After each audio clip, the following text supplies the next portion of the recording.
Hello, everybody. Um, Sunday morning here, March 22nd, around, it's almost 10 o'clock. And I thought I'd put together a video here to kind of maybe give everybody a little perspective on the latest challenge we're all going through, the COVID 19, the coronavirus. Um, that's got us all in really chest deep water that none of us have ever been in before. So this is certainly we've faced challenges before as people and as a nation, but none of us had ever really faced this particular type of thing. It's a new kind of fear. It's a new kind of worry, and there's a lot of us out there that are facing this with a lot of worry and concern. And some of us are not really sure what to do, how to feel, how to handle all this. Well,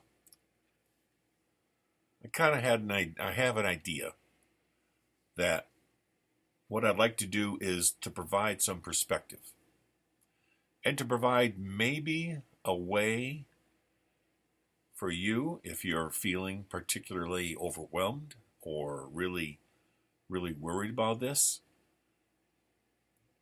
I'd like to present this as a way to maybe give you some fuel to fight those feelings, to bring yourself back around or back into an area of hope and to get yourself thinking and facing this with a greater sense of strength and ability to face this in a positive way. Now, to that end, then, I have a soliloquy from Macbeth. This is Shakespeare, Act 5, Scene 5, where he basically has outlined, as the way Shakespeare does, probably the most depressing and foreboding and pessimistic view that any character has ever had um, in recorded literature, and certainly in theater. And I want to perform that soliloquy for you, and then afterwards give you some perspective that I hope will help accomplish what I'm trying to do here. You'll be able to tell when the soliloquy starts and stops. I'll mark it with this paper so you can get back to it easily if you run the video forward and back. And then you'll be able to see where I come along with my thinking about it. So I said this is Macbeth, Act 5, Scene 5.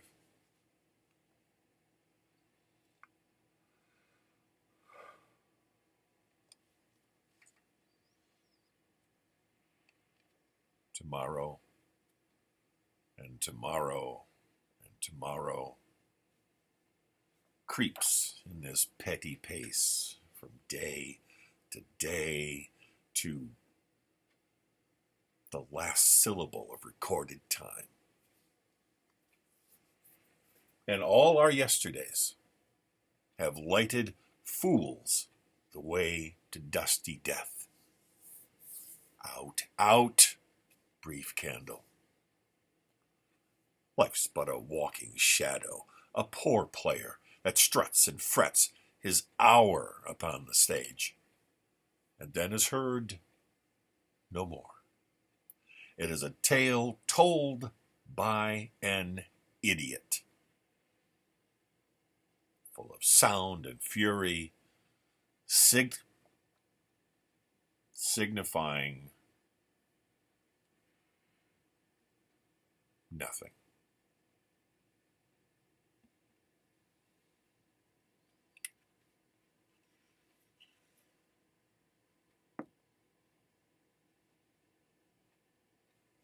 Okay,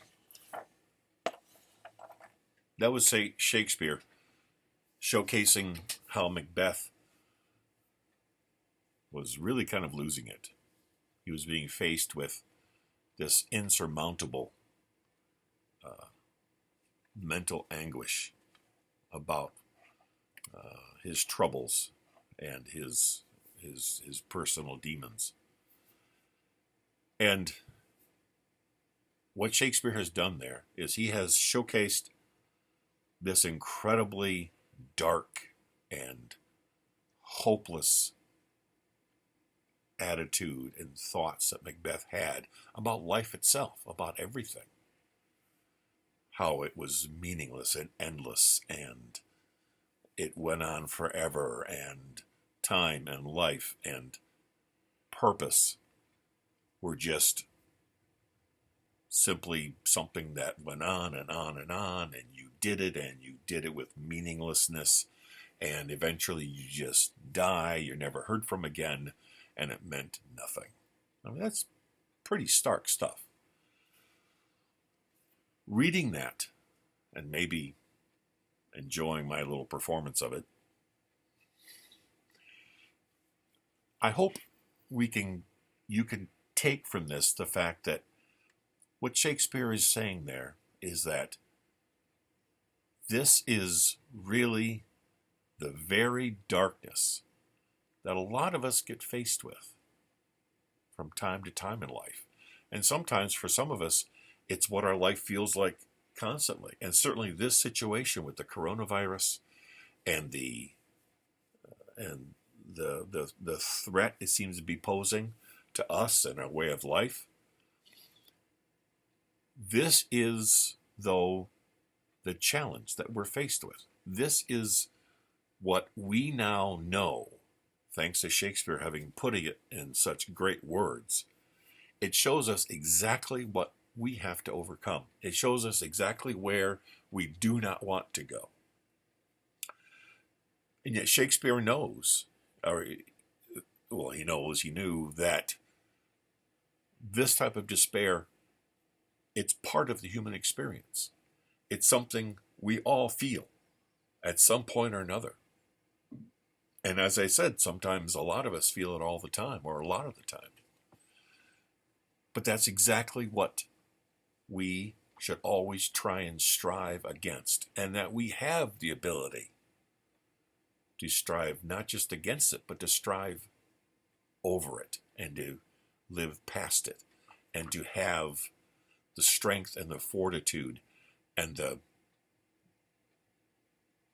willingness and the ability to say, this will not be our fate, and that isn't what life is about. This may be what we think and feel, but it isn't what life is about. And we have to grasp and strive for what life is really about. Not just how we feel about life, but what life really is. And what life is